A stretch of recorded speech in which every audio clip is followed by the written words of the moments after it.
Hello, आज हम आपको बताने जा रहे हैं न्यूमेटिक लिक्विड फिलिंग मशीन के बारे में। यह piston based volumetric liquid filling machine है जो पानी जैसे पतले लिक्विड से लेके थिक प्रोडक्ट जैसे dish wash, hand wash, oils, milk, ये सब प्रोडक्ट को बॉटल में फिल कर सकती है। ये मशीन डिफरेंट वॉल्यूम में अवेलेबल है, 100 to 1000 ml and table top as well as full table version में भी अवेलेबल है। आइए पहले देखते हैं कि इसके कंपोनेंट्स कौन कौन से हैं और किस तरह से ये काम करती है।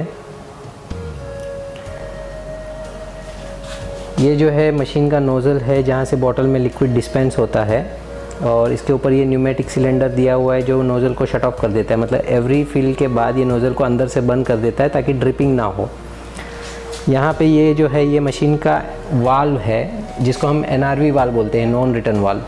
मतलब वाल्व की पोजीशन इस तरह से की गई है कि जब मटेरियल का सक्शन होता है तो नीचे का वाल्व एक्टिवेट होता है और ऊपर का बंद रहता है, तो मटेरियल नीचे से खींच के सिरिंज में जमा हो जाता है। और जब मटेरियल का आउटवर्ड फ्लो होता है, फिलिंग होती है बॉटल में, तो मटेरियल बाहर की तरफ निकलता है, तो वाल्व जो है वो ऊपर का वाल्व NRV वाल्व एक्टिवेट होकर ओपन होता है और मटेरियल नोज़ल से बाहर निकलता है। तो मटेरियल नीचे से खींचता है तब ऊपर का वाल्व बंद रहता है, और मटेरियल जब ऊपर फेंकता है बाहर की तरफ तो नीचे का वाल्व बंद रहता है। इस तरह से ये सिंपल NRV वाल्व है। NRV वाल्व जो है ये सिरिंज से ट्रैक्लैम से जुड़ा हुआ है। ये वाल्व भी रिमूवेबल है। ये कंप्लीट यूनिट बिना किसी स्पैनर या टूल किट के आप हाथ से ओपनेबल है फॉर क्लीनिंग। ये जो सिरिंज यहाँ पे है ये 100 से 1000 ml की सिरिंज है। ये जो मॉडल मैं आपको दिखा रहा हूँ इसमें कम रेंज वाली भी है और ज़्यादा रेंज वाली मॉडल्स भी आते हैं। यहाँ पे आप नोज़ल की माउंटिंग देख रहे हैं। इस माउंटिंग को हम अप एंड डाउन एडजस्ट कर सकते हैं and to and fro adjust कर सकते हैं ताकि हम जो बॉटल इसके नीचे रखने वाली है वो सेट हो जाए टेबल पे, उसकी हाइट को सेट कर सकते हैं। इस तरह से ये जो माउंटिंग है, हम यहाँ पे जैसे बॉटल रखेंगे तो इसको हम अप डाउन या आगे पीछे कर सकते हैं नोज़ल को एज अ गाइड। उसके बाद ये जो सिरिंज है इसके अंदर एक पिस्टन होता है। ये पिस्टन जो है न्यूमेटिकली ऑपरेटेड है। ये इसका न्यूमेटिक सिलेंडर है। न्यूमेटिक सिलेंडर के बारे में आप जानते ही हैं, ये टू एंड फ्रो मोशन करता है विद कंप्रेस्ड एयर। तो ये मशीन न्यूमेटिक है, इसको एक एयर कंप्रेसर की ज़रूरत होती है चलने के लिए, और 230 वोल्ट की सिंगल फेज पावर सप्लाई चाहिए। यहाँ पे ये इसका पावर इंडिकेटर है, मतलब अभी मशीन में पावर ऑन है। और इसके बाजू में एक स्विच दिया हुआ है manual and auto. Manual mode पे जब मशीन चलती है तो मशीन इस फुट स्विच से ऑपरेट होती है। मतलब जब भी आपको एक फिलिंग करनी है तो एक बार फुट स्विच को दबाना है, फिर से नेक्स्ट फिलिंग करनी है तो फिर से बॉटल चेंज करके ये फुट स्विच को दबाना है। तो ये सबसे सेफ ऑपरेशन है। जब तक आप फुट स्विच नहीं दबाओगे मशीन फिल नहीं करेगी। बट अगर आपको काम फास्ट करना है तो आप इसको ऑटो पे स्विच कर सकते हैं। ऑटो पे स्विच करने से ये होगा कि मशीन कंटिन्यूस साइक्लिक मोड में चलेगी। एक बोतल भरेगी, थोड़ी देर रुकेगा, फिर से दूसरी बोतल भरेगी। बट वो मोड में अगर आप बोतल नहीं लगा पाते नोज़ल के नीचे टाइम पे, तो फिर मटेरियल नीचे गिर जाएगा। अगर उस ऑपरेशन को सेंसर बेस करना है तो वो भी किया जा सकता है, बट वो एक्स्ट्रा कॉस्ट में होता है। यहाँ पे एक इमरजेंसी स्विच दिया हुआ है। अगर मशीन को सडनली बंद करना है, कुछ इशू हुआ है, मटेरियल या बॉटल नहीं लग पाई है, तो आप सीधा इसको बंद कर सकते हैं। दूसरा कोई स्विच से बंद करने से मटेरियल का, मशीन का स्ट्रोक बंद नहीं होगा।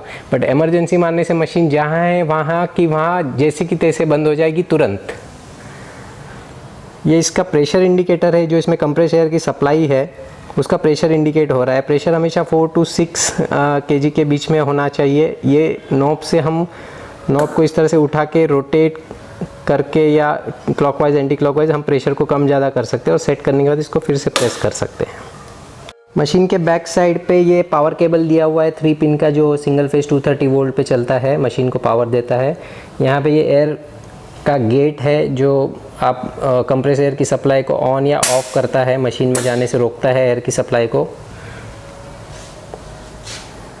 ये मशीन को वॉल्यूम सेटिंग करने के लिए एक नॉब दिया है। आपको जो भी वॉल्यूम सेट करना है ये नॉब दिया है। ये नॉब घुमा के वॉल्यूम को कम या ज़्यादा कर सकते हैं।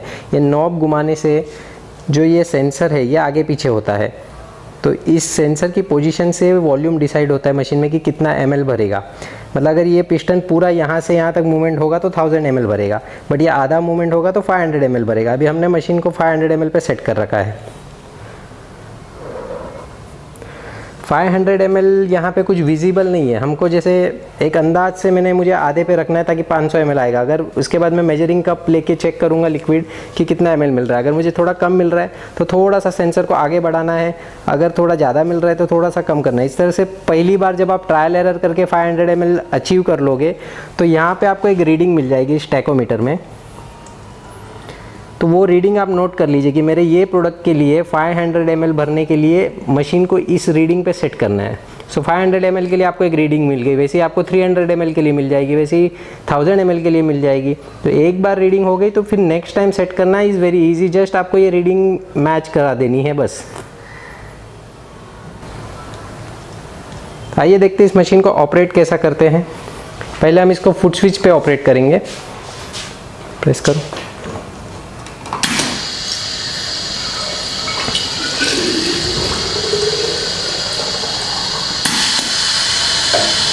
फुट स्विच से एक बोतल एक बार में भरेगी। जब भी आप नई बोतल लगाओगे आपको फुट स्विच दोबारा प्रेस करना होगा मशीन को ऑपरेट करने के लिए।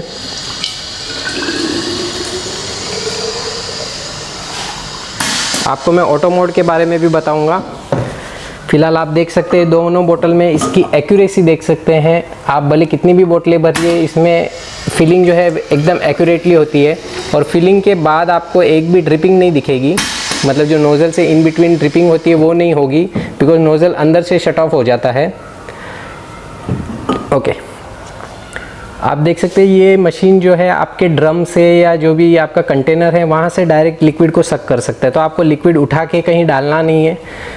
ये एक बेस्ट पार्ट है कि बार बार आपको लिक्विड डालना नहीं है। आपके डायरेक्ट पंप ड्रम या टैंक से इस पाइप को कनेक्ट कर दीजिए, इट विल सक फ्रॉम दैट।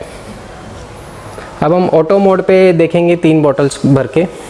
मशीन को ऑटो मोड पे शिफ्ट करो। ऑटो मोड पे चालू करने के लिए टाइम पहले कितना है वो चेक करना पड़ेगा ना, स्पीड। स्टार्ट करिए, एक हाथ से उठाओ।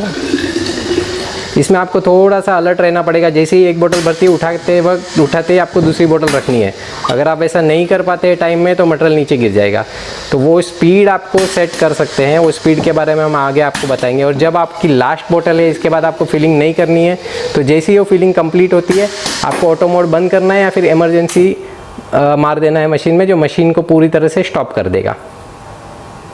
अब बात करते हैं इसके स्पीड के बारे में। स्पीड की सेटिंग कैसे होती है? तो न्यूमेटिक सिलेंडर से जो भी मशीनें ऑपरेट होती है उनमें सब में एक चीज़ कॉमन होती है, स्पीड की सेटिंग। मतलब एयर के फ्लो को हम जितना बढ़ाएंगे उतनी स्पीड सिलेंडर की बढ़ेगी।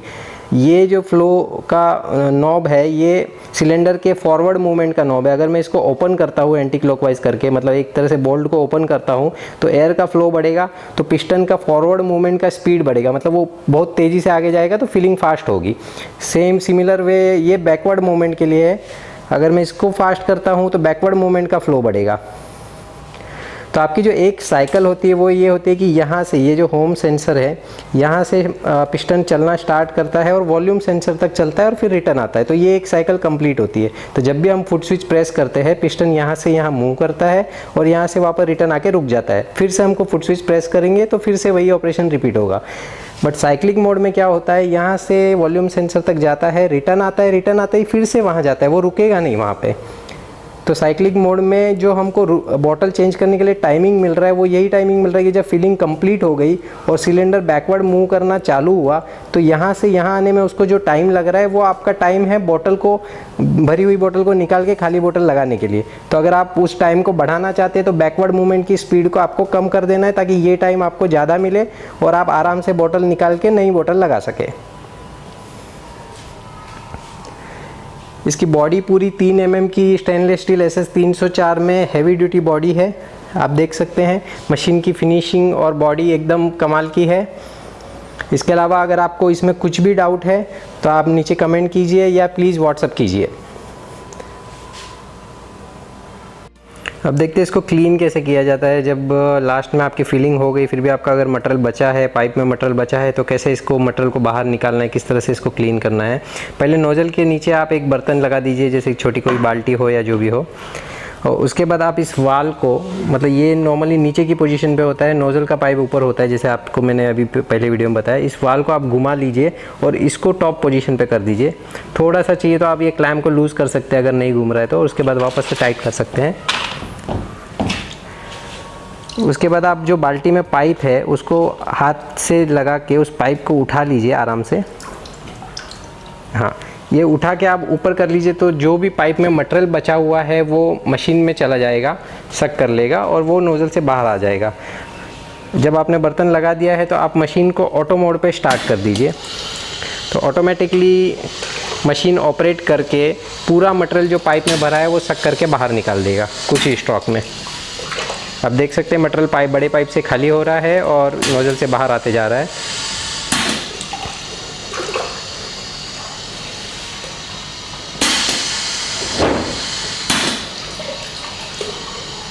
जब पूरा ये बड़ा पाइप एम्प्टी हो जाएगा तो आप पाइप को छोड़ सकते हैं। बस आप पाइप को नीचे छोड़ सकते हैं, अब उसमें मटेरियल नहीं है। जो मटेरियल है अब सिरिंज में है और नोज़ल में है। अगर थोड़ा सा जो सिरिंज में मटेरियल बचा है वो भी आपको निकालना हो तो थोड़ा सा मशीन को पीछे से कोई आदमी अगर उठा लेगा तो जो फ्लो है वो आगे की तरफ आ जाएगा, पूरा मटेरियल जो एयर है वो नहीं रहेगी, पूरा मटेरियल बाहर निकल जाएगा। इसके बाद आप मशीन को बंद कर दीजिए और इसका जो टीसी क्लैंप है ये आप ओपन कर सकते हैं अगर अंदर से क्लीन करना हो तो। ये इस तरह से खुल जाता है, किसी भी पाने या इसकी ज़रूरत नहीं पड़ी आपको। यहाँ पे ये इसका NRV वाल है, बस ये इतना सा इसका वाल है। ये ऊपर का वाल था, वैसा ही एक वाल उसमें अंदर में नीचे साइड में भी है, जो आप अगर इस टीसी क्लैंप को खोलेंगे तो ये भी नोज़ल अलग हो जाएगा और ये सिर्फ एक टी बच जाएगी, ये पूरा खुल जाएगा यहाँ से। और ये पाइप भी आपका पूरा खुल सकता है। तो इसको खोलना ही हार्डली 5 मिनट का काम है। तीनों टीसी क्लैंप आप खोल दीजिए, तीनों पार्ट बाहर आ जाएंगे। और अगर ये सिरिंज भी आपको बाहर निकालनी है तो इसमें भी इस तरह से दिया हो गया कि आपको कुछ भी एलन की या पाना वगैरह नहीं चाहिए, इसको सिर्फ आपको प्रेस करके घुमा देना है। इसको प्रेस ऊपर की तरफ खींचना है इस तरह से और इसको रोटेट करना है, ऊपर की तरफ इस तरह से खींच के रोटेट करना है तो ये लूज़ हो जाएगा। ये प्लेट में जो सिरिंज पकड़ी हुई है वो सिरिंज लूज़ हो जाएगी और इसको खींच के आप बाहर निकाल सकते हैं। इस तरह से आपका क्लीनिंग बहुत ही इजी है, बहुत ही सिंपल है। मटेरियल कहीं भी वेस्टेज या ये नहीं हो रहा है। Thank you. आपको इस पे कुछ भी डाउट है प्लीज़ मेल कीजिए, व्हाट्सअप कीजिए, नीचे दिए गए नंबर पे, डिस्क्रिप्शन में हमारा नंबर दिया गया है। प्लीज़ कॉल्स मत कीजिए, हम पूरे दिन में इतने कॉल्स आते हैं, हम कॉल्स नहीं उठा पाते। आप व्हाट्सअप कीजिए, आपको 24 घंटे के अंदर रिप्लाई मिल जाएगा।